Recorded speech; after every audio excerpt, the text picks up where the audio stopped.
Welcome back. Another day in the office. Cup final that we expected didn't really turn out as much as a cup final for Kaizer Chiefs. Should have won it. I think they created a lot of chances. What do you think? Oh, coach, another disappointment for the Kaizer Chiefs bench, especially finishing out of their top eight brackets. It's a second season in succession, but they did have their half chances in the game. But again, I still feel that maybe we were, some fans were blinded by the cup run. But for me, it just sums up their season. Today's results just sums up their season. They were not good enough to be in that top eight.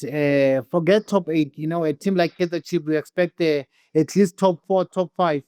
But today they're out of the top eight, and it just sums up their season. That cup run shouldn't really blind or fool everyone. It showed them that they still have a long way to go, and they still have a lot of work to do. A lot of work, be it getting new players or whatever that needs to be done, but they still have a lot of work to do, coach. I don't know by your side. I don't know how you felt about the game itself, but for me, I'll just speak focus on the season they had. Well, I expected more, with the inclusion of some of the key players, Miguel coming back, Dovi, I expected more. But I think we got a lot of the same. And as much as the coach, post-match, didn't like the idea that there was a comparison between last season and this season, to be fair, if you take the cup final win out of the equation, what difference is it? There's no difference. Like it's it didn't improve. It didn't improve anything. It's just that he won a cup.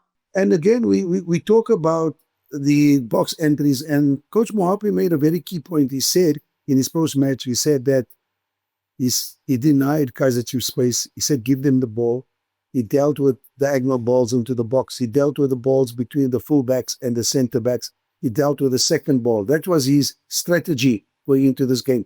Does it mean, obviously, in your opinion, Tsepo, that as a former player, that when the opposition can read you as well as we've seen teams read Kaizer Chiefs, it's an open book.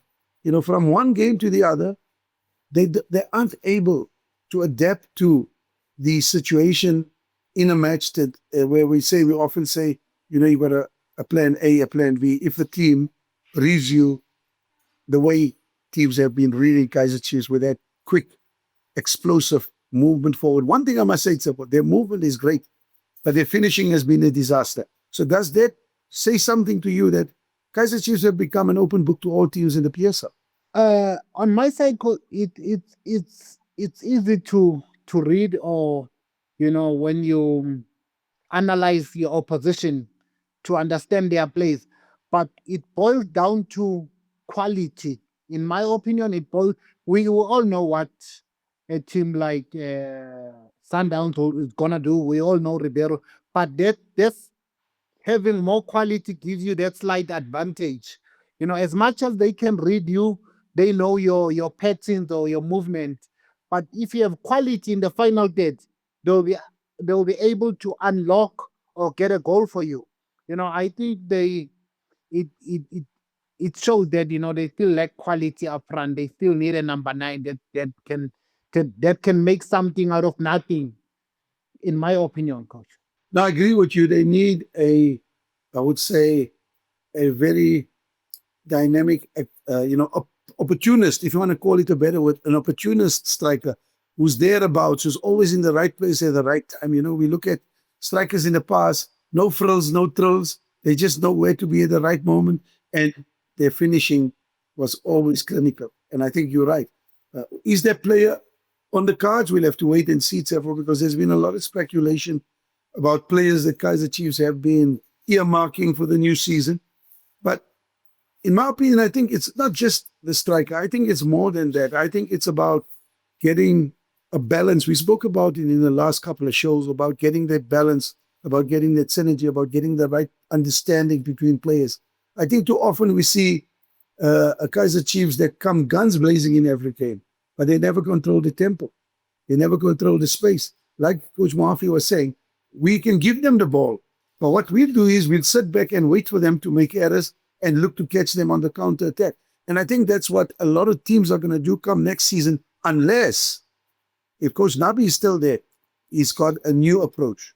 And I think the new approach is maybe go back to the roots of Kaizer Chiefs. Go back to the way Chiefs play. I think for me personally, that will suit the players better. And especially the younger players coming through from the academy, they could fit in much easier. This high tempo game is nice and it can produce results, but we've seen thus far that it hasn't worked for Kaizer Chiefs. They get into that last third, they have box entries, but the finishing has been a huge disappointment.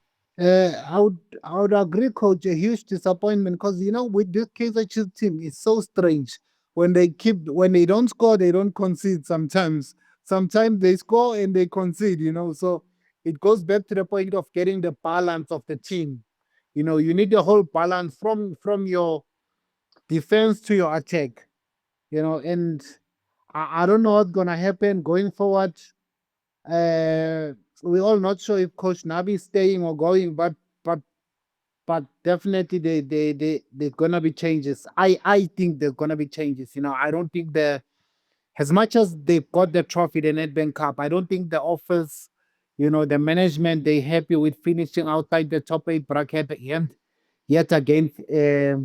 I foresee a lot of changes, but we'll have to wait and see because we also no one It has is came out from speculation. the yes, no one has came out from the Kaizer Chiefs side to say Coach Navi is definitely staying. We're giving him another season. The project is still ongoing, and we'll see what happens. But yeah, we very much disappointed as the fans. Finishing outside the top 8. Yeah. I No, I won't think lie with that one. like it's gonna look back at the season and say, if you take away the cup, it hasn't been a season that you want to remember. It's a season you want to forget, like last season. But in saying that, I think there's also going to be there's also going to have to be a lot of changes in the mindset, in the approach. The preseason, for example, comes to mind for me. Now that you have the MTN top 8 out of the way, it gives Kaizer Chiefs more time to prepare for the season proper. Because when you're playing both in the top 8 and in the league, you've got a bit of a divided focus. But will that make a difference? We've seen them last season go to Turkey. Maybe they didn't work out too well. Maybe, again, we're just surmising. Coach Nabi, still being around, will choose a different venue. He now knows the team.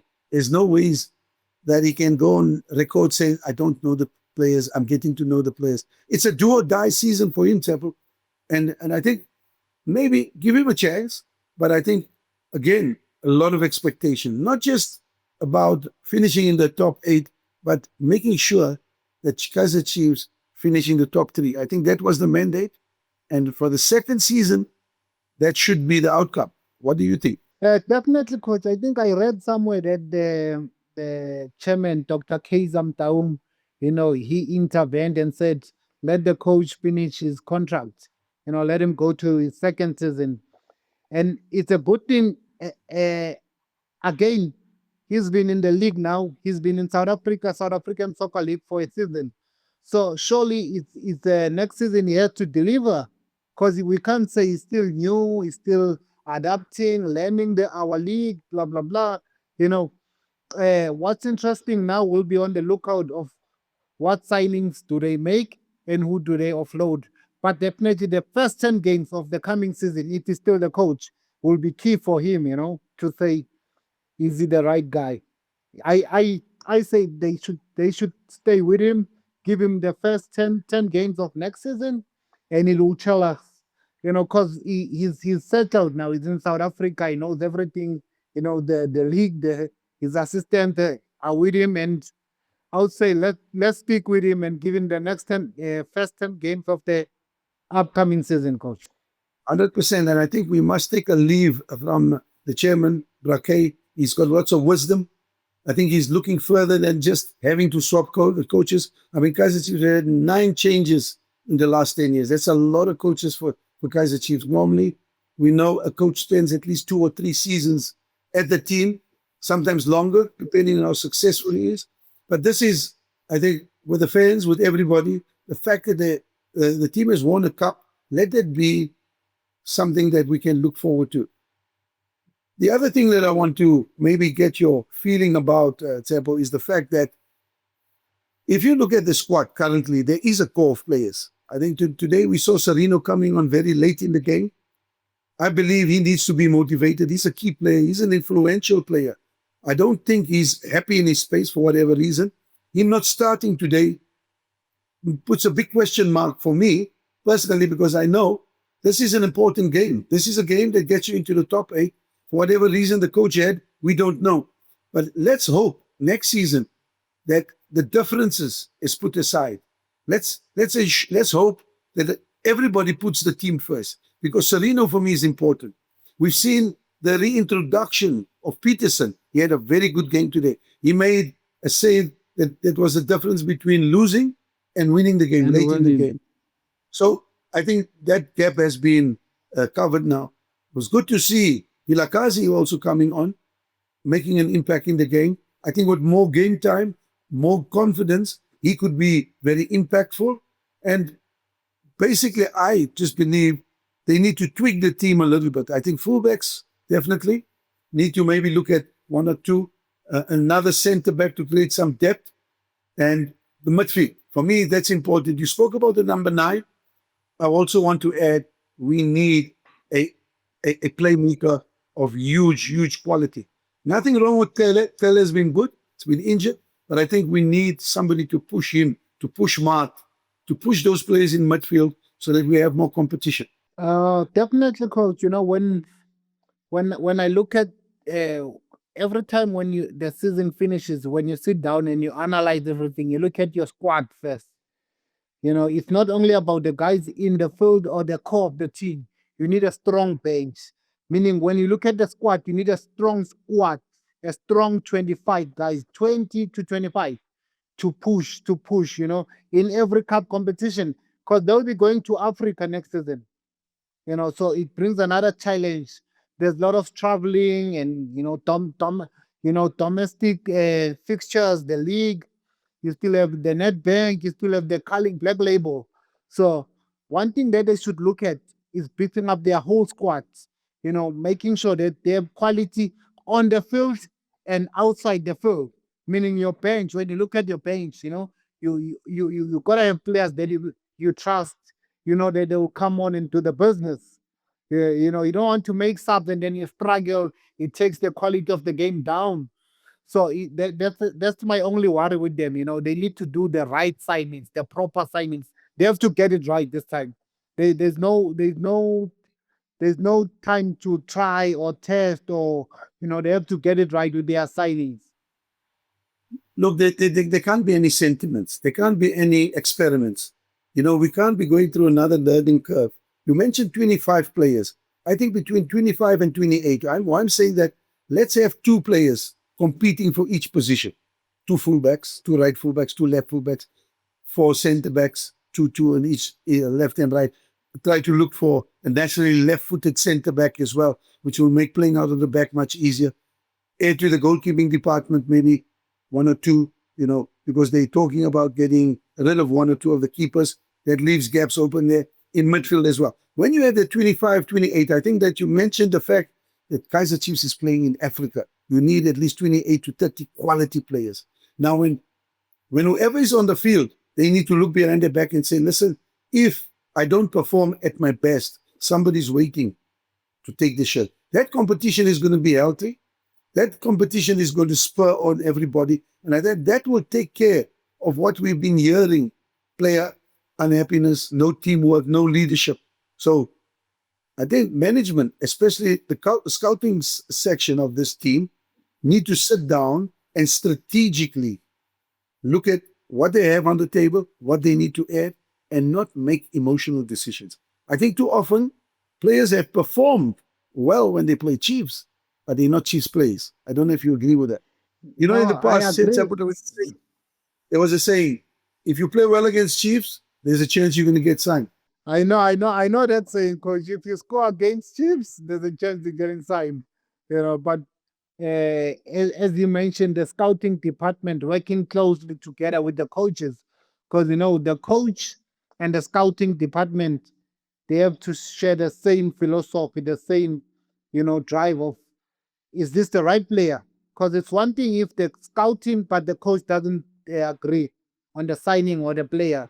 So if they work closely and together, it will make the coach's job easier going forward. But we'll have to wait and see. It's an interesting time because as you sign players, you need to offload players. So again, again, again, it's gonna be tough and sad, for some of the guys that were there. But for us sitting at home, we will have to wait and see how it plays out. And yeah, man, I can only say to the Makosi fans, hard luck for this season. It was a roller coaster ride. 'Cause, when you win the trophy in more than 10 years and you finish again, you know, out of the top eight bracket, it was a roller coaster. But as you said, maybe the trophy is something that they could build on, moving forward. The last question I want to deal with is oversight. Any company needs oversight. So you have people that run the company, and you have people that look at what the people that are running the company, they look to see if they are doing their jobs correctly. I do think Kaizer Chiefs need to have an oversight department or group of people. Why I'm saying this is, if you look at the best clubs in the world, they have a technical director that oversees, a football director, technical director, who has the technical acumen to oversee that what is being done from grassroots to the first team, including scouting, including coaches, so that there is some sort of, how I would call it, accountability. I don't think that is happening. I think at the moment, the coach is there. Obviously, he reports to management. He reports to Kaizer Jr., who's played the game, who's quite knowledgeable. But you need an oversight committee, in my opinion, to see that everything goes according to plan. And the committee as such should not be actively involved in day-to-day running, so that they become completely unbiased. So now they don't look at emotions, they don't look at feelings. When they come in there, they give their report. Is it Tsepo as the coach? We think he's not doing ABC. We think the scouting department are not doing ABC. We think the development should do more. So now people are on their guard because people are watching. If everybody is just doing what they normally do, and only when there's problems, it becomes crisis management. If you get what I'm saying, Seppo. I think that is the missing link, personally, for me at the moment, that Chiefs don't, in my opinion, looking from outside, don't seem to have an oversight. Coach, when you mentioned the oversight and you mentioned the development going to the first team, the coaches of the first team, they should be, I think, more of a mandate. When you have that oversight committee, those are the people that sit down and, beginning of the season, this is our targets, this is the mandate, the development should play in this certain way, this is our philosophy. It goes deep to, as far as getting your coach. When you get a coach, you identify a coach that aligns with the philosophy or the culture of the team. So that would be very key. I don't know if they have or they don't have at Kaizer Chiefs, but that's key to your success of the team and longevity, because you don't just go out looking for a coach. Any coach that has won a trophy elsewhere or has been, you identify someone that aligns to the culture, how we play, the vision, the philosophy of Kaizer Chiefs. The oversight are sitting at home. I'm not really sure who report to who or what the mandates of the development. Because if uh, I won't like, coach, I haven't seen much of the development, other than the DDC. But in big teams, when you look at the development and you look at the first team, you shouldn't see, there shouldn't be too much difference of that. They should be similar, knowing that if you promote a left back or right back from there, you'll just go to the first team and gel and fit in, because the philosophy is the same. Absolutely. I mean, you play in Spain, you play in countries, not even your smaller teams have this technical director who oversees everything that's happening. He's got his own department, and his department is basically to see that everything runs smoothly. The coach can focus on coaching his team. The youth coaches focus on them, but they need to follow a certain style, or should I call it a certain philosophy? If you want to call it a better word, the Chiefs way. And that Chiefs way must be something that must be ingrained. And who sees that is being done is the technical director or the oversight committee. I think once they've got that, it's sometimes important to hand over power. You can't keep it to yourself. You can't be running everything yourself. You can't be the manager, the coach, the driver. In other words, what I'm saying is you need people in specific positions. And I think personally, if they get that next season, I think things would work out much better. Definitely, coach. And to the Amakoti fans and all the soccer beat lovers, let us know what you think about the Kaizer Chiefs season and what should happen going forward to the next season. Thank you very much to everyone. Soccerbeat,